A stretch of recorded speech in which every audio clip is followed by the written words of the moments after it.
it was jejune, it was pious, it was platitudinous.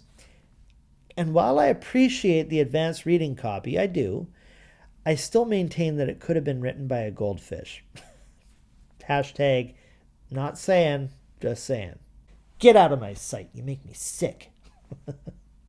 Hey everyone, so September was a pretty productive month of reading for me. Unlike some of the folks on Booktube, I don't have as much time as I'd like, so considering that I only have a couple or few hours to dedicate to daily reading, I still managed to polish off 5 books this month, which is not bad really.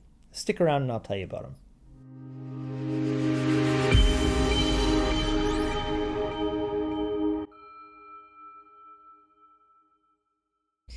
Alright peeps, I might have gotten a head start on this book. I didn't really keep track of when I picked up on this one. It might have began on the last few days of August, but I'm counting it as part of my September wrap-up. I kicked the month off with Mark Carney's book entitled Value and Values. It was just published in the spring of this year, I believe. If I haven't posted my official review of it yet, that'll be just around the corner. If you follow me, you know that my reading tastes tend to keep me in the non-fiction realm. And don't get me wrong, I enjoy fiction, but unless I'm reading a classic, I kind of feel like it's frivolous, you know? It's not a good attitude to have, actually. Tell me in the comments below if you struggle with this mindset. Well, anyway, that's all changing as of October. Per my October TBR video, which I just released, I've resolved to incorporate a lot more novels into my reading diet. But let's talk about Value and Values. Value and Values was a phenomenal book. I'd highly recommend it. Now, how do you distill 600 pages? Basically, Carney narrows in on what he considers to be the 3 most pressing crises of our time: financial or economic instability, epidemics and pandemics, more specifically COVID-19, and climate change. Mark Carney is an extremely impressive person. Let me just read about the author for a moment. It says this: Mark Carney is currently the UN Special Envoy on Climate Action and Finance and Prime Minister Johnson's finance advisor for COP26. Carney was previously Governor of the Bank of England from 2013 to 2020, and Governor of the Bank of Canada from 2008 to 2013. Internationally, Mark was Chair of the Financial Stability Board from 2011 to 2018. He chaired the Global Economy Meeting and Economic Consultative Committee of the Bank for International Settlements, that was from 2018 to 2020. And was first vice chair of the European Systemic Risk Board from 2013 to 2020. Prior to entering public service, he had a 13-year career at Goldman Sachs. He's currently a member of the World Economic Forum. He obtained a bachelor's degree in economics from Harvard and master's and doctorate degrees in economics from Oxford, unquote. Now, this is probably the most high-resolution analysis I've read on those 3 emergencies mentioned earlier. As an economist by profession, I take his views very seriously on the financial system. You know, what is money on some fundamental level? Or what causes economic instability? What led to the crash of 2007 and 2008, which to some degree persists to this very day? What role do legislators and central banks play in the stabilizing of finance and markets? The main takeaway here is that money is an institution. It doesn't exist out there in the world.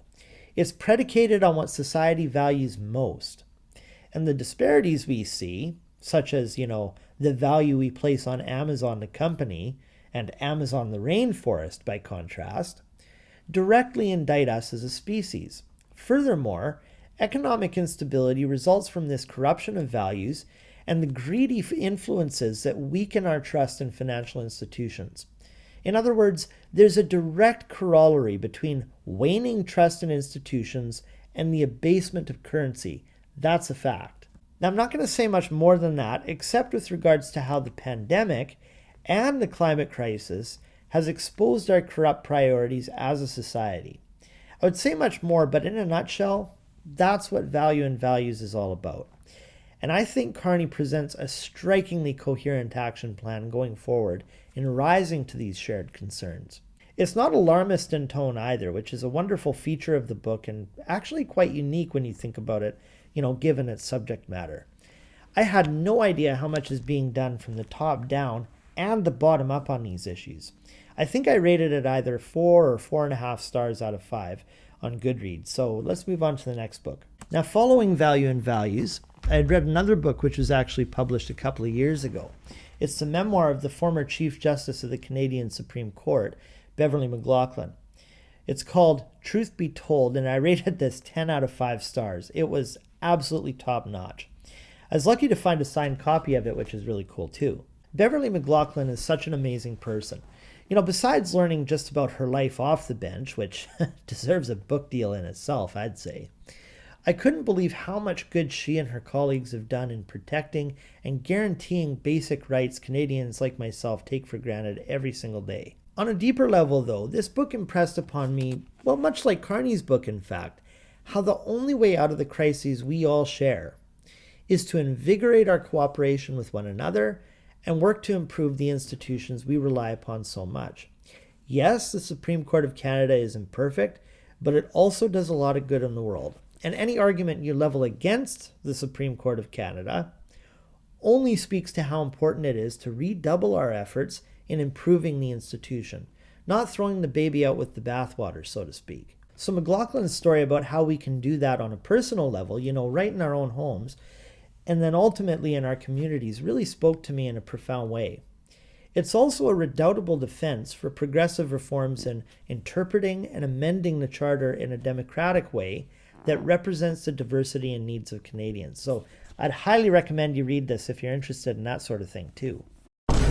Stop right there. Hold up. All right, peeps, so I'm just going to interrupt for a second right here. I want to show you something. You see that ratio? Look at that. 86%.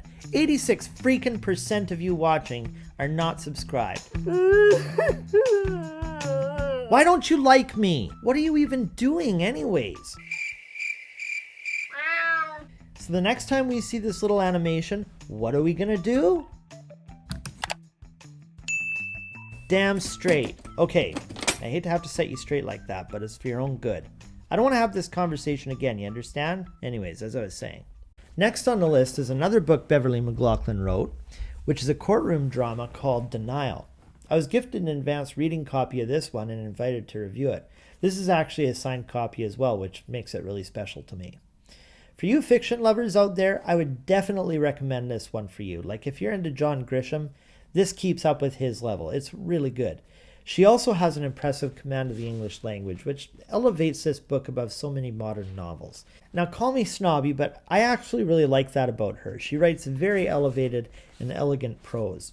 Other things I appreciated about this book, first and foremost, is how credible of a story it is. Knowing the Canadian justice system backward and forward the way she does makes for a very believable novel. Second, I think some of the world building she does is amazing too. This is the furthest thing from a work of fantasy, though. It takes place right in Metro Vancouver, so I know like 90% of the places she threw her characters into. I could see Jilly Truitt, the protagonist, riding the aquabus across False Creek to Granville Island, or looking out from Davie Street into English Bay, or walking through the slums of Gastown, and so on.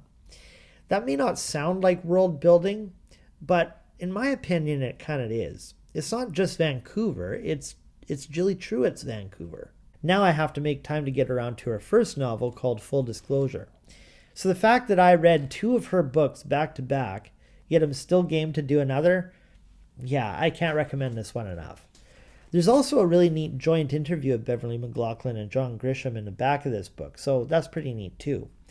Just buy it, guys. If you're not into nonfiction like the other ones that I mentioned, this is really accessible and fun, trust me. Alright, so after that I read John C. Maxwell's most recent book called Leading in Tough Times. This too was gifted to me in exchange for an honest review.